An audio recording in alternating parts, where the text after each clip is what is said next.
Hello everyone and welcome to FITESCast, the show where we bring you the latest in PC gaming news and what is going on within the Fights community. I am Mahoney Badger, and today we're talking esports.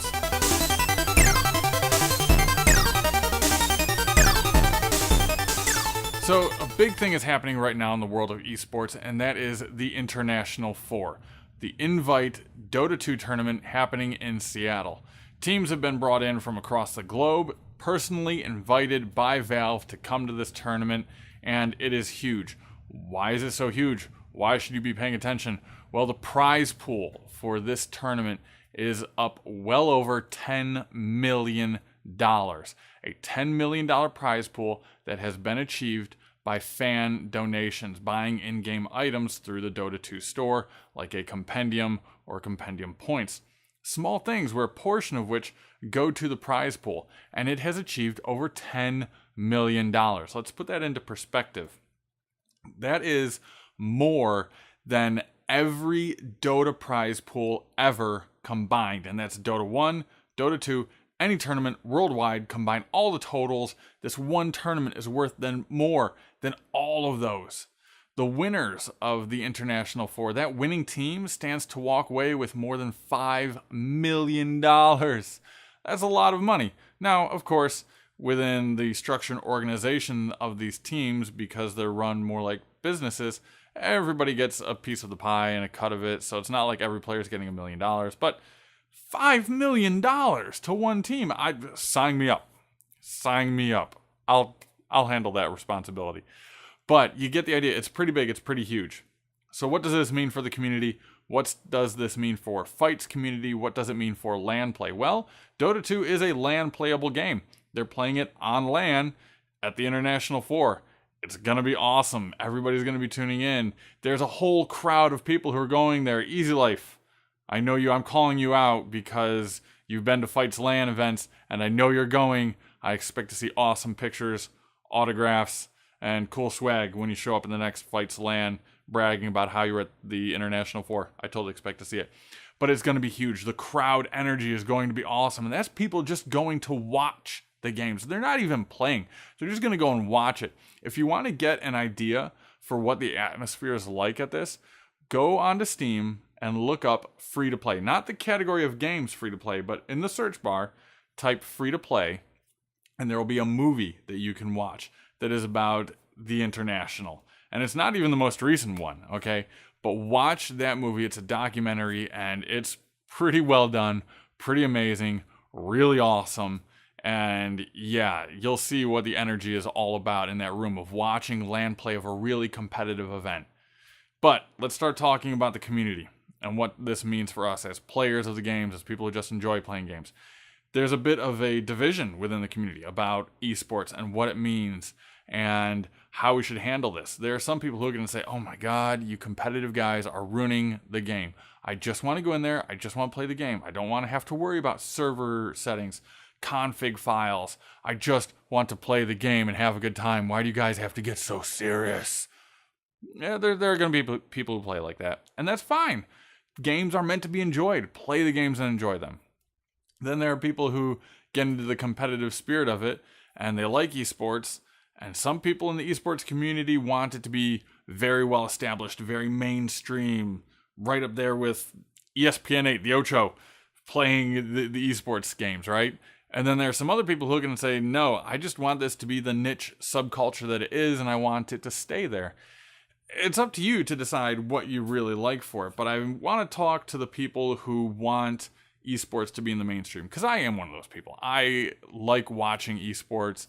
I like the idea of playing the game alongside these pro players, and that anybody can do it. You know, the kid with asthma can't play football, can't play soccer, but he can hop on his rig and play a game. He can play Team Fortress 2. He can play Dota 2, any one of these games. So that's why I like to see esports become this mainstream kind of thing like it is in other countries. But let's talk about esports in this country getting mainstream. Players and broadcasters and casters alike, we need to work on the image here. If we're going to get this thing to go mainstream, there are some changes that need to happen, and I think you guys all know what I'm talking about, and this is where I'm going to get scoffed at and laughed at, and people are going to leave some scathing comments, and that's fine. Bring it on, whatever. But you've got to change the public image. Look at the player base and the team names and all this going to the International Four, this invited tournament from Valve, this international competition. Team names like Navi, Fnatic, all these great teams going in, right? What we don't see are names of like Turd Monkeys and Poop Dingles and all these other crazy wacky names that you get a chuckle at when you're playing in your own little league of, you know, whatever game you're playing, whether it's CSGO or Team Fortress 2. You'll look and be like, oh, okay, yeah, that's pretty funny. Spy Crabs United, okay, I get it. It's funny, but it's not going to fly in the mainstream audience, and neither is the way that players interact with each other. I remember very vividly that I was watching a video of a Team Fortress 2 competitive game, and this particular video had the team communications enabled, and you could see what was going on within the team chat, right? So it was from the player's perspective. And over their communications and through the team chat, there were racial slurs going on, there were curse words going on, all these things that will not make it into a mainstream audience. I highlighted this, I pointed out. People were very quick to respond and say, oh, well, you see professional football players cursing all the time, and who cares are they? Oh my gosh, they said naughty words. We should all run and hide. Hey, listen, this is public image. If you want to be on the mainstream, you need to be impeccable. You cannot compare yourself to football or a professionally established sport.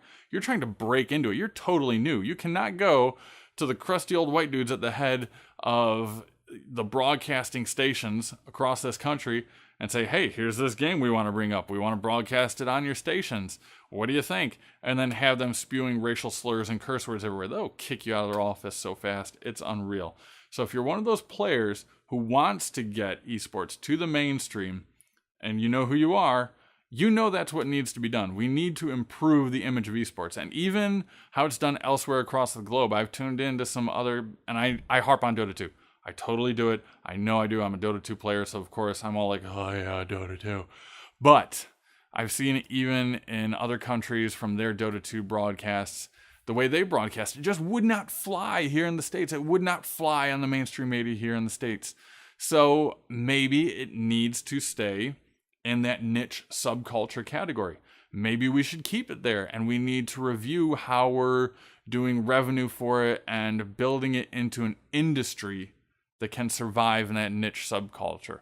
Maybe it's something where the people who are into esports need to come together and really butt heads, so to speak, and figure out how it will work. How can we take this concept of playing video games that we all love and enjoy and do, building it up to these fun, awesome, energetic LAN events. I mean, even Fights LANs, we're running multiple tournaments all the time, and the energy that gets in the room from watching the final matches of these LAN tournaments is amazing. It's awesome. It's great. You just got to feel it.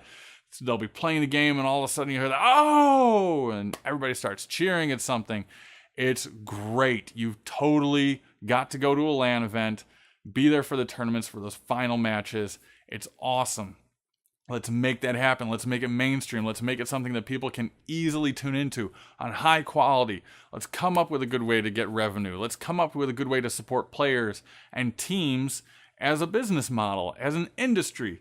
Let's try to do that for those people who are into esports. And while we're doing it, let's not forget that everybody is still a player of the game.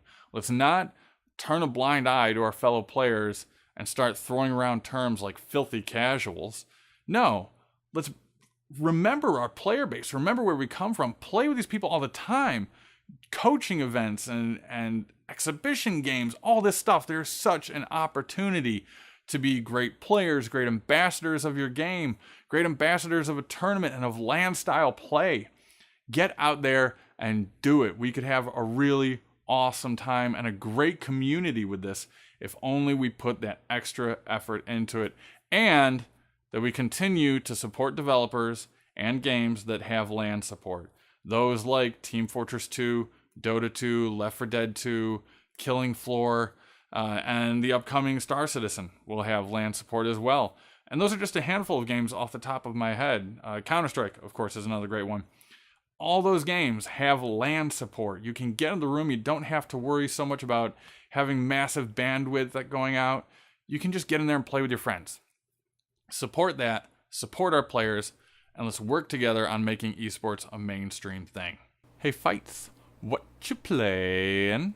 So right now, any one game we're playing in particular? Well, yeah, kind of.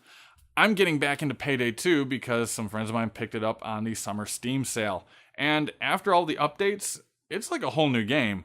If you picked up Payday 2 and power leveled up to like 100 or up in the 80s and 90s somewhere and then just kind of turned a blind eye to it, it is like a whole new game right now.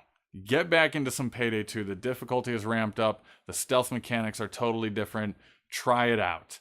But for what we're playing, hop on into the TeamSpeak, usually around Friday, 9 o'clock at night. And right now, we're just trying to play whatever people picked up on the summer Steam sale. I am getting myself ready for some Sonic Racing Transformed.